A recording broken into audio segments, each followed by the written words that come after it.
umukristo biragoye kuwimanika kwemera Yesu usobanukiwe kw'intambara igomba kugeza uhumetse umwuka wa nyuma sicyoroshe kuba umukristo biragoye kuwimanika kwemera Yesu usobanukiwe kw'intambara igomba kugeza uhumetse umwuka wa nyuma kombona utujeka n'umwe nzadahwema urasa neza rwose n'uwataye umuruho dore imyambire aje kwahuranya umutima adasize umuryango itorero n'isi yose kombona utujeka n'umwe nzadahwema urasa neza rwose n'uwataye umuruho dore imyambire aje kwahuranya umutima adasize umuryango itorero n'isi yose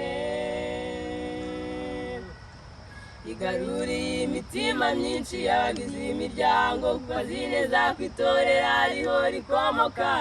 agarukira muri ryo igabiza isi fataye si ikiganza umusabe kugufasha igaruriye imitima myinshi y'abagize imiryango kuko azi neza ko itorero ariho rikomoka ntagarukira muri ryo igabiza isi fataye si ikiganza umusabe kugufasha kombona utujeka n'umwe nzadahwema urasa neza rwose n'uwataye umuruho dore imyambire aje kwahuranya umutima adasize umuryango itorero n'isi yose kombona utujeka n'umwe nzadahwema urasa neza rwose n'uwataye umuruho dore imyambire aje kwahuranya umutima adasize umuryango itorero n'isi yose